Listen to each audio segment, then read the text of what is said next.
Nomenclature of different classes of organic compounds, IUPAC name and common names। तो चलिए start करते हैं। तो हमने लास्ट टॉपिक में भी किया था, यानी कि ये है हमारे एल्केन्स। एल्केन्स हम लास्ट टॉपिक में भी कर चुके हैं। तो जैसे कि हम जानते हैं जो कंपाउंड्स होते हैं जो कार्बन और हाइड्रोजन से मिलके बनते हैं उन्हें हाइड्रोकार्बन्स कहते हैं। उन्होंने फर्दर डिवाइड किया गया है दो पार्ट्स में, एक होते हैं सैचुरेटेड हाइड्रोकार्बन्स, दूसरे होते हैं अनसैचुरेटेड हाइड्रोकार्बन्स। ये जो सैचुरेटेड हाइड्रोकार्बन्स है ये हम लास्ट टॉपिक में भी कर चुके हैं।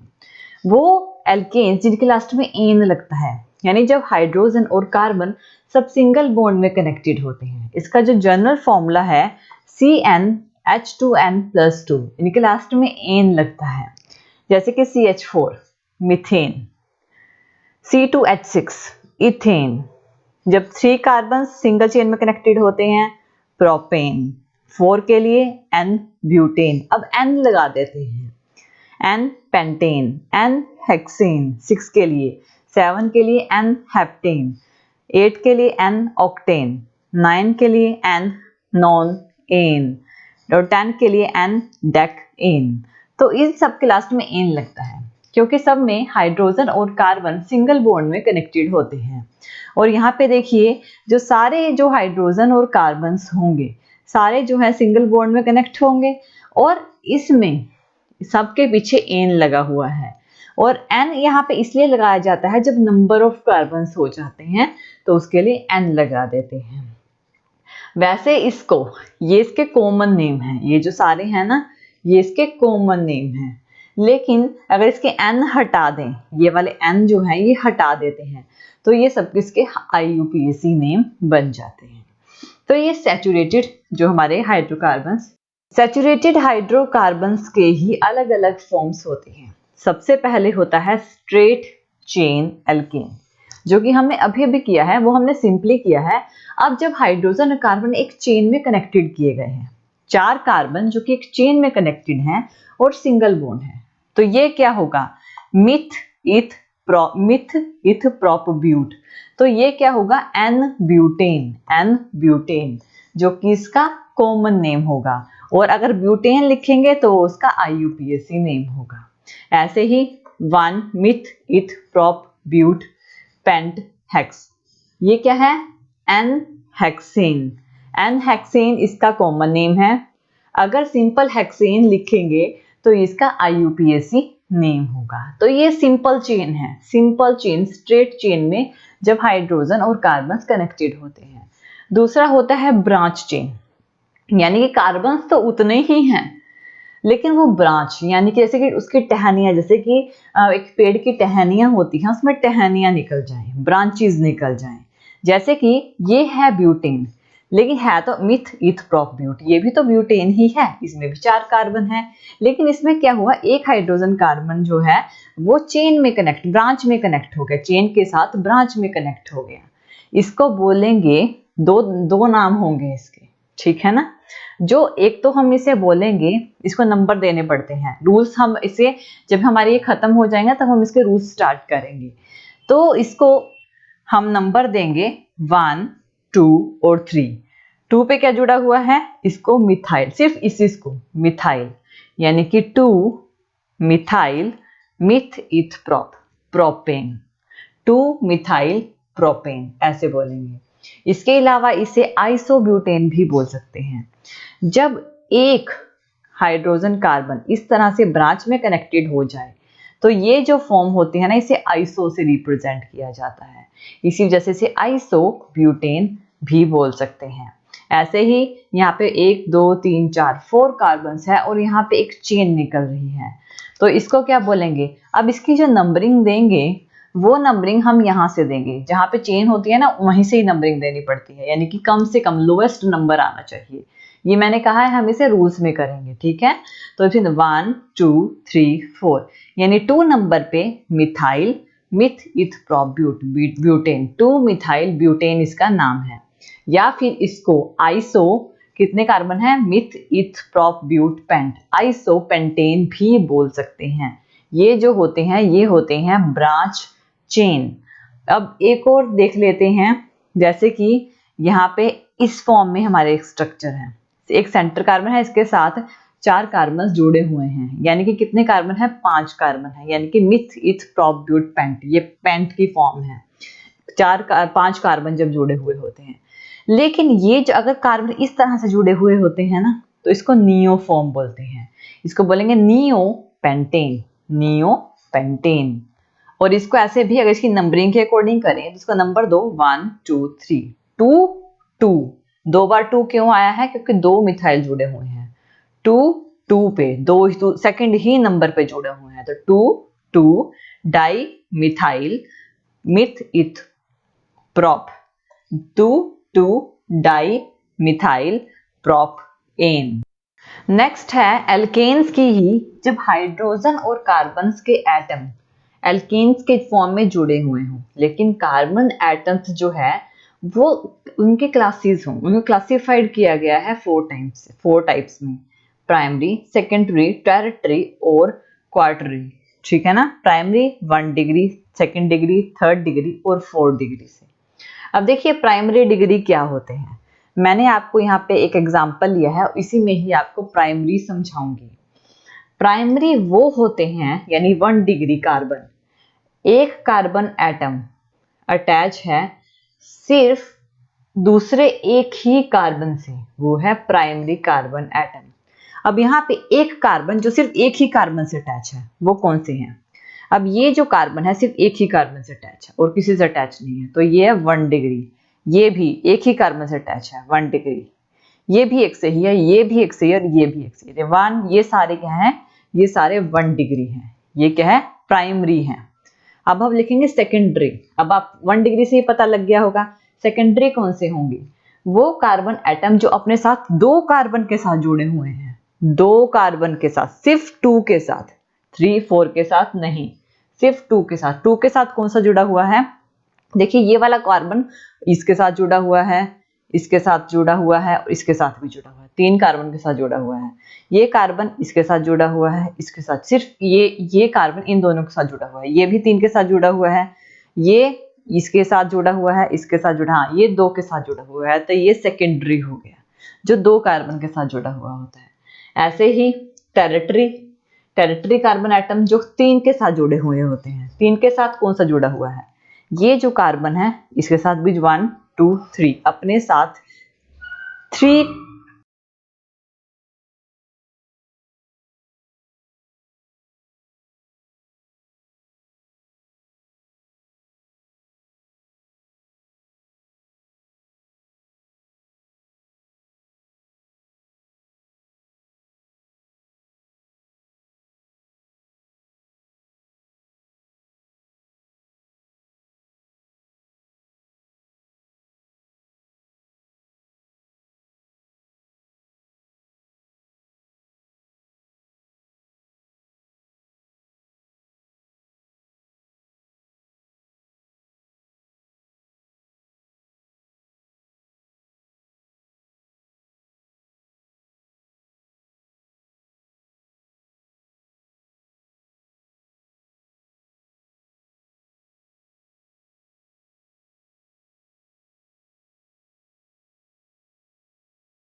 अब यहाँ पे ये जो सेंटर कार्बन है अपने साथ 4 कार्बन के साथ जुड़ा हुआ है, इसका मतलब है कि ये जो कार्बन होगा ये क्वाटरनरी कार्बन एटम होगा, तो जो 4 के साथ जुड़ा हुआ रहता है तो क्वाटरनरी। नेक्स्ट होता है हमारा एल्काइल ग्रुप। एल्काइल ग्रुप क्या होता है, एल्काइल ग्रुप में एल्केन में से एन निकाल के जब YL लग जाता है, यानी एन निकाल के YL लगेगा तो एल्काइल ग्रुप होगा। यहाँ पे CnH2n+1 इसकी फॉर्म होती है, जैसे कि जो एल्केन्स की होती है उसी फॉर्म में हम इसे राइट डाउन करते हैं, इसका जनरल फॉर्मूला है ये। तो जैसे कि मीथेन है, मीथेन क्या होता है, CH4, अगर CH4 में 4 हाइड्रोजन है मीथेन के पास और अगर एक हाइड्रोजन निकाल दें तो जो हाइड्रोजन निकलता है तो उसका एक बॉन्ड लग जाता है, तो CH3 बॉन्ड आ जाता है, तो ये जो ग्रुप होगा ना ये मिथाइल ग्रुप होगा, मीथेन से ये मिथाइल बन जाएगा।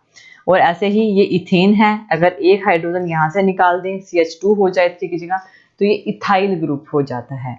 ये जो इथाइल, मिथाइल, इथाइल, प्रोपाइल, इस तरह से ही इन्हें रिप्रेजेंट किया जाता है। अब जैसे कि एग्जाम्पल है हमारे पास कि हमारे पास नेक्स्ट एग्जाम्पल है प्रोपेन, CH3 CH2 CH3, ये प्रोपेन है। प्रोपेन में से मैं यहाँ से इसका 1 डिग्री से एक हाइड्रोजन निकाल दूं, एक हाइड्रोजन यहाँ से इसको निकाल दिया 1 डिग्री से, तो ये प्रोपाइल बन जाएगा। 1 प्रोपाइल, क्योंकि 1 से निकालना है। अगर यहाँ से निकाल दें, यहाँ से एक हाइड्रोजन निकाल दें, ठीक है, अगर यहाँ से निकाल दिया यानी ये बन जाएगा 2 प्रोपाइल, ठीक है। अगर सेकंड डिग्री से निकालेंगे तो 2 प्रोपाइल बन जाएगा। नंबरिंग के अकॉर्डिंग हम इसे रिप्रेजेंट करते हैं। नेक्स्ट है हमारे पास ब्यूटेन। अब ब्यूटेन में सेम, अगर यहाँ से 1 डिग्री से एक कार्बन से एक हाइड्रोजन निकाल दें तो 1 ब्यूटाइल बन जाएगा, अगर 2 से निकाल दें तो 2 ब्यूटाइल बन जाएगा। नेक्स्ट हम देखते हैं अनसैचुरेटेड हाइड्रोकार्बन्स। अनसैचुरेटेड हाइड्रोकार्बन जो होते हैं वो एल्कीन्स होते हैं और एल्काइंस होते हैं। एन्स हमने कर लिए जिसमें कार्बन और हाइड्रोजन सिंगल बॉन्ड से कनेक्टेड होते हैं। एल्कीन्स क्या होते हैं, जब कार्बन और कार्बन के बीच में डबल बॉन्ड होता है तो वो एल्कीन्स होते हैं। इनमें जनरल फॉर्मूला CnH2n होता है। एल्केन्स में से एन निकाल दिया जाता है कॉमन नेम के लिए। जब एल्केन में से एन निकालते हैं तो YLENE लगा देते हैं, एल्काइलिन लगा देते हैं। लेकिन जब ये IUPAC नेम लिखते हैं तो एल्केन में से एन निकाल के इन लगा देते हैं, एल्कीन बन जाता है। कॉमन नेम एल्काइलिन होता है, IUPAC नेम एल्कीन होता है। और इसकी पोजीशन डबल बॉन्ड की अल्फा बीटा से इंडिकेट की जाती है, यानी कि CH2 और CH2 के बीच में डबल बॉन्ड है। तो ये क्या है, कॉमन नेम क्या होता है, YLENE लगता है, यानी कि इथ आइलीन, और IUPAC नेम इथइन। कॉमन नेम इस तरह से लिखना है, IUPAC नेम इस तरह से लिखना है। कॉमन नेम का फॉर्मूला ये रहा, IUPAC नेम का ये रहा। तो इसका इथाइलिन या इथइन, कॉमन नेम और IUPAC नेम में ये डिफरेंस रिप्रेजेंट करता है। ऐसे ही अगर इसको आप क्या लिखोगे, मिथ ईथ प्रोपीन लिखोगे। लेकिन जो प्रोपीन बोलते हैं क्यों, क्योंकि डबल बॉन्ड है, तो ये इसका IUPAC नेम बोलते हैं। अगर इसका कॉमन नेम देखें तो इसका कॉमन नेम होगा प्रोपाइलीन, YLENE लगता है। नेक्स्ट है मिथ ईथ प्रोप ब्यूट। यहाँ पे देखिए ये क्या है, ब्यूटीन है, तो यहाँ पे इसको नंबरिंग देंगे। जब ज्यादा कार्बन हो जाते हैं तो नंबरिंग देनी पड़ती है। ज्यादा कार्बन के केस में बताना पड़ता है कि बॉन्ड कौन से नंबर पे है। तो जब बॉन्ड नंबरिंग हम वहां से स्टार्ट करते हैं जहाँ पे हमारे पास स्मॉलेस्ट नंबर आए बॉन्ड पे, जैसे कि 1 2 3 4। तो मिथ ईथ प्रोप ब्यूट 1 इन, ये इसका IUPAC नेम है। और कॉमन नेम YLENE लगेगा, यानी अल्फा ब्यूटाइलीन। इस तरह से इसे रिप्रेजेंट करेंगे। मैंने क्या कहा था, पोजीशन जो है कॉमन नेम में अल्फा बीटा ईटा से रिप्रेजेंट की जाती है। नेक्स्ट है ये क्या है, अल्फा बीटा। देखिए बीटा, यहाँ पे बीटा ब्यूटाइलीन है और मिथ ईथ प्रोप ब्यूट 2 इन है यहाँ पे। तो ये हमारे एल्कीन्स होते हैं। नेक्स्ट जो है हमारे ट्रिपल बॉन्ड यानी कि एल्काइंस। एल्काइंस क्या होते हैं, एल्काइंस वो होते हैं जब कार्बन और कार्बन के बीच में ट्रिपल बॉन्ड होता है।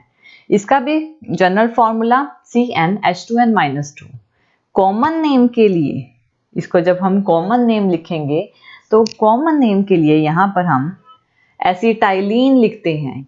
जो ट्रिपल बॉन्ड का कॉमन नेम होता है कार्बन कार्बन के बीच में वो होते हैं एसिटाइलिन। और जबकि IUPAC जो नेम होते हैं जो नॉर्मली आप बोलते हो वो होते हैं एल्काइन, यानी एल्केन में से एन निकाल के YNE जोड़ दिया जाता है एन की जगह पे, तो एल्काइन बन जाते हैं।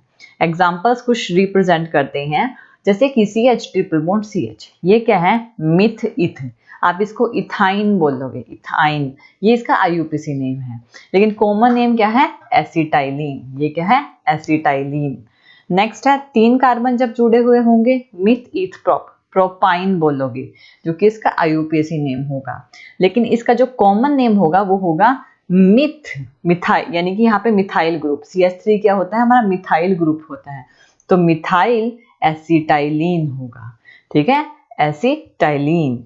नेक्स्ट है ये क्या है, मिथ ईथ प्रोप ब्यूट 1 1 नंबरिंग के अकॉर्डिंग, उसके बाद नंबरिंग देनी पड़ती है। 4 कार्बन्स के नंबरिंग देंगे 1 2 3 4। नंबरिंग इस तरह से देंगे कि बॉन्ड सबसे लोवेस्ट नंबर पे आए, तो नंबरिंग यहाँ से स्टार्ट करेंगे। तो meth eth prop but, but 1 number पे ट्रिपल बॉन्ड है 1, और आइन ब्यूट 1 आइन, ये इसका IUPAC नेम है। लेकिन इसका कॉमन नेम क्या होगा, मिथ इथ, इथाइल ग्रुप और एसिटाइलिन, इथाइल एसिटाइलिन। नेक्स्ट है, देखिए यहाँ पे CH3C ट्रिपल बॉन्ड CH3, यानी कि ये भी ब्यूट की फॉर्म है, लेकिन नंबरिंग 1 2 3 4, इसकी नंबरिंग आप यहाँ से भी दे सकते हो, यहाँ से भी दे सकते हो, दोनों ही 2 ही नंबर पे इसका बॉन्ड आएगा। तो ब्यूट 2 आइन, और इसके जो कॉमन नेम होगा वो होगा, यहाँ पे मिथाइल ग्रुप जुड़ा हुआ है, यहाँ पे मिथाइल ग्रुप जुड़ा हुआ है, डाई मिथाइल एसिटाइलिन। तो इसके कॉमन नेम, जो एल्काइंस के कॉमन नेम होते हैं उसमें एसिटाइलिन लिखता है, यहाँ पे मिथाइल एसिटाइलिन, इथाइल एसिटाइलिन, और यहाँ पे 2 अलग अलग जुड़े हुए हैं इसलिए डाई मिथाइल एसिटाइलिन इसे लिखा गया है। नेक्स्ट है हेलो एल्केन्स। हेलो एल्केन्स यानी हेलो मतलब हेलोजेंस, जब हेलोजेंस जोड़ते हैं। तो हेलोजेंस कौन से होते हैं, ग्रुप 17 के एलिमेंट्स फ्लोरीन, क्लोरीन, ब्रोमीन और आयोडीन, ये होते हैं हेलोजेंस। इनको एल्काइल हैलाइड से रिप्रेजेंट किया जाता है। कॉमन नेम में एल्काइल के साथ हेलिडी यानी हैलाइड्स लग जाता है तो एल्काइल हैलाइड होगा। IUPAC नेम में हेलो एल्केन बनेगा। एग्जांपल्स को लेके समझते हैं, जैसे कि CH3 के साथ Cl ग्रुप जुड़ा हुआ है, ये तो मिथाइल ग्रुप है, तो कॉमन नेम के अकॉर्डिंग एल्काइल यानी ये क्या है मिथाइल, और हेलिडी क्या है, ये हमारे पास है क्लोरीन यानी कि क्लोराइड, यानी कि मिथाइल क्लोराइड यहाँ पे बनेगा, मिथाइल क्लोराइड। तो और IUPAC नेम हेलो, हेलो यानी कि क्लोरो, पहले हेलोजन आएगा, क्लोरो यानी हेलो, जिस तरह क्लोरीन है तो क्लोरो बन जाएगा, और मीथेन क्लोरो मीथेन। नेक्स्ट है, ये है मिथ इथ, इथाइल ब्रोमाइड, तो इसको वो लिखेंगे ब्रोमो इथेन। तो इस तरह से इसे रिप्रेजेंट करेंगे। जो हमारे पास हैलाइड होते हैं कॉमन नेम में बाद में आते हैं आइड के फॉर्म में, और IUPAC नेम में पहले आते हैं हेलो की फॉर्म में, जैसे कि क्लोरो, ब्रोमो। और यहाँ पे देखिए आयोडीन है, तो यहाँ पे 1 नंबर पे मिथ इथ प्रोप है, तो यहाँ पे N propyl iodide, N number, N यानी कि नंबर ऑफ कार्बन्स को रिप्रेजेंट करेगा। Myth eth prop propyl group है तो प्रोपाइल, और आयोडीन जुड़ा हुआ है तो आयोडाइड। अब इसका IUPAC नेम लिखें तो नंबर्स के अकॉर्डिंग 1 नंबर पे 1 iodo meth eth prop, prop इन, इस तरह से इसे रिप्रेजेंट करेंगे। नेक्स्ट है कि अगर चेन में ब्रांच में जुड़ा हुआ हो, जैसे कि आयोडीन यहाँ ब्रांच में जुड़ गया, तो इसको आइसो, ये आइसो की फॉर्म है, अगर ऊपर भी कोई जुड़ा होता तो नियो की फॉर्म बन जाती। एक सिंगल नीचे ब्रांच में जुड़ा हुआ है तो आइसो, ये बनेगा iso myth eth prop, propyl iodide. और IUPAC नेम नंबरिंग के अकॉर्डिंग 1 2 3, 2 नंबर पे आयोडो प्रोपेन, इस तरह से इसे रिप्रेजेंट करेंगे। ये है सिंगल बॉन्ड्स के लिए। अब है नेक्स्ट है डाई हेलोजेंस। डाई हेलोजेंस, जब 2 हेलोजेंस जुड़े हुए होते हैं एक हाइड्रोकार्बन की चेन के साथ, जैसे कि CH2 के साथ Cl2 जुड़े हुए हैं, तो इसको मिथाइलीन क्लोराइड लिखेंगे, और IUPAC नेम डाई क्लोरोमीथेन को से रिप्रेजेंट करेंगे। ऐसे ही CH3 CH2 Br2, 2 ब्रोमीन एक ही कार्बन के साथ जुड़े हुए हैं, तो ये मिथ इथ इथाइल लाइडीन। देखिए एक चीज याद रखना, जब 2 हेलोजेंस एक ही कार्बन के साथ जुड़े हुए होंगे तो LIDENE लगेगा, ठीक है ना। और डाई ब्रोमाइड, यानी इसको अगर हम IUPAC नेम लिखेंगे तो 1 1 नंबरिंग के अकॉर्डिंग, 2 जुड़े हुए हैं तो 1 1 1 1 डाइब्रोमो मिथ इथ इथेन। लेकिन ऐसे ही अगर ये ब्रोमीन अलग अलग कार्बन के साथ जुड़े हुए हों तो LENE लगेगा, इथाइलीन डाइब्रोमाइड, और इसका नंबरिंग होगी 1 2 डाइब्रोमो इथेन, इस तरह से लिखेंगे। जब 2 हेलोजेंस यानी कि दो ही हैं, ये एक ही कार्बन के साथ जुड़े हुए होंगे तो LIDENE लगेगा, और अगर अलग अलग के साथ जुड़े हुए होंगे तो LENE लगेगा, ठीक है। और नेक्स्ट है कि देखिए ये सेम इसी के साथ एक ही Cl2 एक ही कार्बन के साथ जुड़े हुए हैं, तो meth eth prop prop propyl आइडीन IDENE लगा है। डाइक्लोराइड IUPAC नेम 1,1 डाइक्लोरोप्रोपेन, 1 नंबर पे है, 2 जुड़े हुए हैं तो 1,1,2 टाइम लगेगा, दोनों के लिए अलग अलग 1,1 डाइक्लोरो मिथ इथ प्रोपेन। नेक्स्ट है कि दो क्लोरीन अलग अलग कार्बन के साथ जुड़े हुए हों तो LENE लगेगा। प्रोपाइलीन डाइक्लोराइड मिथ इथ प्रोपाइलीन डाइक्लोराइड 1,2 डाइक्लोरोप्रोपेन, यानी एक 1 नंबर पे एक 2 नंबर पे डाइक्लोरोप्रोपेन, ठीक है। अब यहाँ पे देखिए एक बार और रिप्रेजेंट कर देती हूँ कि जब दो हेलोजन्स एक ही कार्बन के साथ जुड़े हुए हों तो LIDENE लगेगा, लेकिन अगर अलग अलग के साथ जुड़े हुए हों तो LENE। नेक्स्ट है टेट्रा हेलो एल्केन्स, यानी कि जब 3 हेलोजन्स जुड़े हुए हों यानी कि F3 तो फॉर्म फ्लोरोफॉर्म, कॉमन नेम फॉर्म लगेगा फ्लोरोफॉर्म, ठीक है। जब 3 हेलोजन्स जुड़े हुए हों तो उसमें फॉर्म का यूज होता है, जैसे कि हेलो फॉर्म, जैसे कि ये फ्लोरीन है तो फ्लोरोफॉर्म, और यहाँ पे ट्राई फ्लोरोमीथेन। नेक्स्ट है कि ये chloroform try IUPAC name try chloromethane. Next है कार्बन टेट्रा क्लोराइड, ये है कार्बन टेट्रा क्लोराइड अगर 4 जुड़े हुए हों, ठीक है ना, 3 और 4, ये है टेट्रा क्लोरोमीथेन, टेट्रा क्लोरोमीथेन। ऐसे ही 2 अलग अलग, यानी ये है एसिटाइलिन टेट्रा ब्रोमाइड, यानी 1,1,2,2 tetra bromomethane. Thank you for watching this video. और ज़्यादा अपडेटिंग वीडियोस के लिए आप हमारे चैनल लर्न एंड ग्रो पर हमें सब्सक्राइब कर सकते हैं। Thank you.